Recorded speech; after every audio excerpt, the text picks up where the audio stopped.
Hello po, kamusta po kayo? Narito po muli tayo sa panibagong video ng ating channel na JC Studio. iimbitahan ko po kayong mag-subscribe kung hindi pa po kayo nakasubscribe at bago pa lang po kayo sa ating channel. Ang channel po natin ay may hangad na makatulong sa inyong relasyon, sa inyong buhay, pag-ibig. Kung ito man ay may pinagdaraanan, kung kayo man ay may hindi pagkakaintindihan, isang way po itong ating musika, orasyon, para ma-attract natin ang positibong enerhiya. At sa video pong ito, ang ating pong musika, orasyon ay musika, orasyon. Kikilabutan ka dahil bigla siyang kokontak sa'yo at aayos kayo.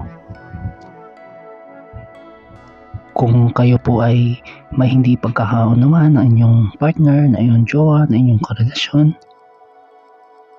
mainam pong gamitin mo ang musika, orasyon na ito para i-attract.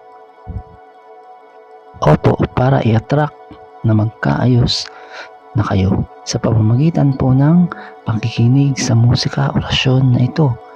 Kailangan nyo lamang pong patugtugin ng paulit-ulit ang bahagi ng video nito na may musikang tumutugtog. At habang tumutugtog po ang musikang iyon, doon nyo po hihilingin at sasabihin na magkakaayos na kami ng mahal ko, ng person ko, ng jowa ko, ng asawa ko. Ganun po ng karelasyon ninyo. Yun po yung inyong sasabihin at huwag po kayong magsasabi ng salitang sana. Napaka-negatibo po nun. Dahil sa orasyon pong ito, ginagamit po natin ang pag-attract ng positibong enerhiya gamit ang musika sa tulong ng universe at panalangin po sa makapangyarihang nasa itaas. Opo, tama po. Sa bawat paghiling po na ginagawa natin habang tumutugtog ang musika, orasyon, huwag po kayo magsasabi ng salitang sana. Ang kailangan lamang po sabihin ninyo, I claim it, matutupad ito. I claim it, matutupad yan. Ganun po ang tamang paghiling sa ating musika, orasyon. At disclaimer lamang po sa mga taong hindi naniniwala sa ganitong pamamaraan, ay skip mo na lang po ang video nito at marami pa po kayong mas gustong video na inyong mapanood. At para naman po sa mga taong gustong matuto ng ganitong pamamaraan at naniniwala sa ganitong pamamaraan, ang video pong ito ay para sa inyo. Malaking tulong po ito kung gagawin mo ng paulit-ulit ang pagpapatugtog ng taimtim. Yung paghiling mo po kailangan bukal sa inyong kalooban at hindi nagdududa. Opo, tama po yung inyong narinig. Kailangan hindi ka po nagdududa. Paano po ba yung hindi nagdududa? Ganito po, halimbawa po, nakikinig ka sa musika, orasyon, pero parang paramdam mo, ay hindi naman yan totoo, hindi yan magkakatotoo. Yun po yung ganun pong paramdam. Kailangan pag nakikinig po kayo ng musika, orasyon, isa-isip mo po at isa-damdamin, isa-puso na mangyayaring kukontak na siya sa akin, na sa kahit na anong paraan kukontak siya sa akin. Ganun po ang paghiling. Sabihin mo po sa uli, I claim it. At pwede nyo pong dugsungan ng inyong panalangin o dasal sa makapangyarihang nasa itaas.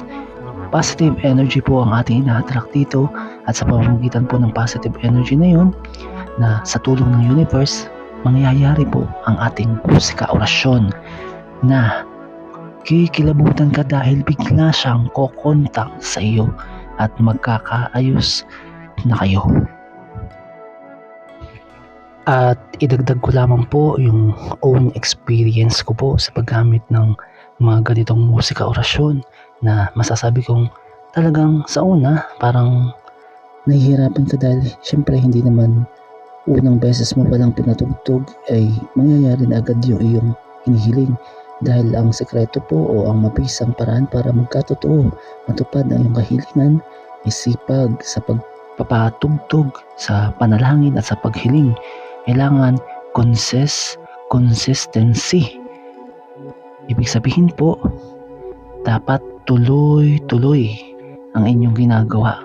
At po doon, base nga po sa own experience ko po, sa sarili kong experience, yung karelasyon ko po o yung sabihin natin jowa, ay syempre hindi po perfecto ang bawat relasyon, merong downside po talaga.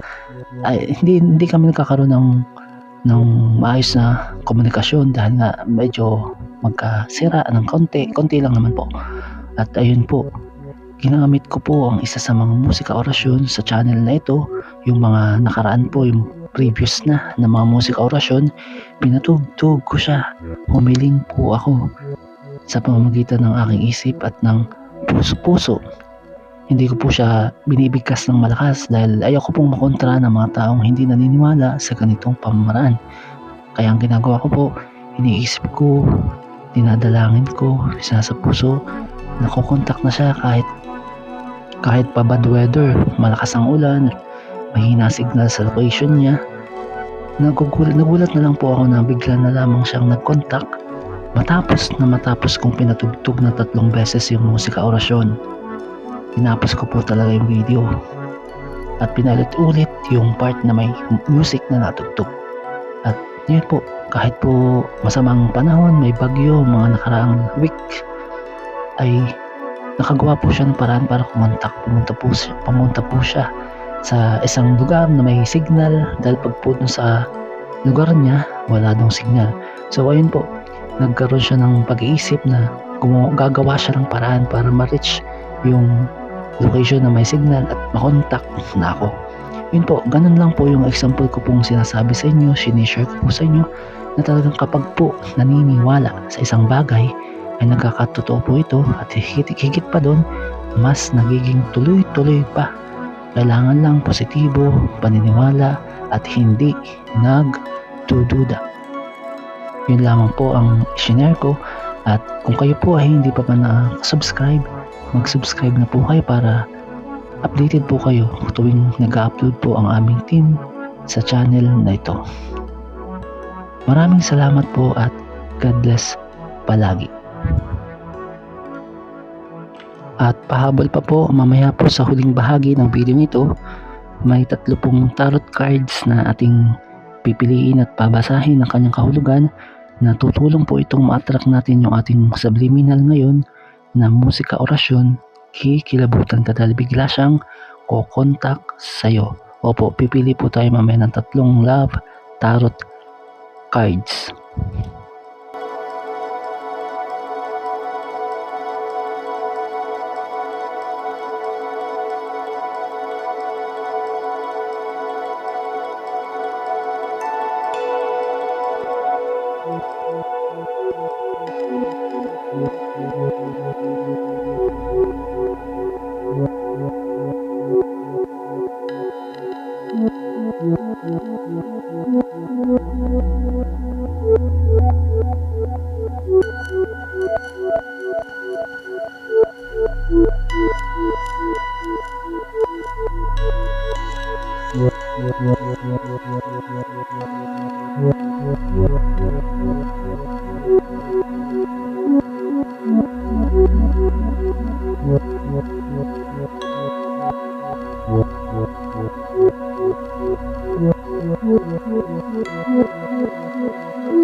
At ngayon nga po, pipili na tayo ng tatlong love tarot card na tutulong na mag-attract para matupad yung ating musika orasyon. Makikilibutan ka dahil bigla siyang kukontak sa iyo at magkakaayos kayo, aayos na kayo. Opo, sa tatlong tarot card po na ito, sila po ay nagbibigay ng enerhiya para maklaim natin, mangyari, makuha natin, makamit ang musika orasyon. Ang bawat tarot card po ay may kahulugan na kaugnay sa ating ina-attract sa araw na ito. Maaaring ito po ay positibo, negatibo, at pinapakita po dito kung paano natin makakamit ito. Pipili na tayo ng unang love tarot cards. At sa unang tarot card, ito po ang 9 of Wands. Ang ibig sabihin po ng 9 of Wands ay strength against sa kalaban o sa pinagdaraanan. Pwedeng tao, pangyayari, kalakasan mo po yan. At ang pangalawang tarot card ay the Hangman. Ang ibig sabihin niyan, magkakaroon ng trials. Opo, may pagdadaanan. At maaring ito ay positibo o ang epekto. At sa pangatlong tarot card, ito naman po ang the Strength. Strength, ibig sabihin po niyan, ang meaning po niyan ay energy o work. Ibig sabihin na kailangan gawin para yung positibong enerhiya ay makuha. Yan po ang sinasabi ng ating tatlong tarot card. Ulitin ko po, sa unang card, meron ikang kalakasan na malabanan against sa iyong kaaway. O pwedeng yung kaaway ay pangyayari o tao. Opo, ibig sabihin kaya mo siyang talunin.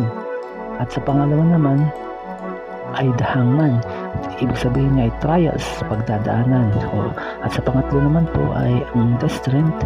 Ito yung iyong kalakasan, work na kailangang trabahuin para makamtan, makamit kung ano man iyon. Maaaring kung para malampasan ang pagsubok o kaya naman ay maiwasan ang mga pangyayari at makamit mo ang positibong pangyayari. Yun po ang sinasabi ng ating mga tatlong tarot cards. At ulitin ko lang po, idagdag ko lang po, kailangan positibo tayo palagi at manalangin. God bless po at maraming salamat po.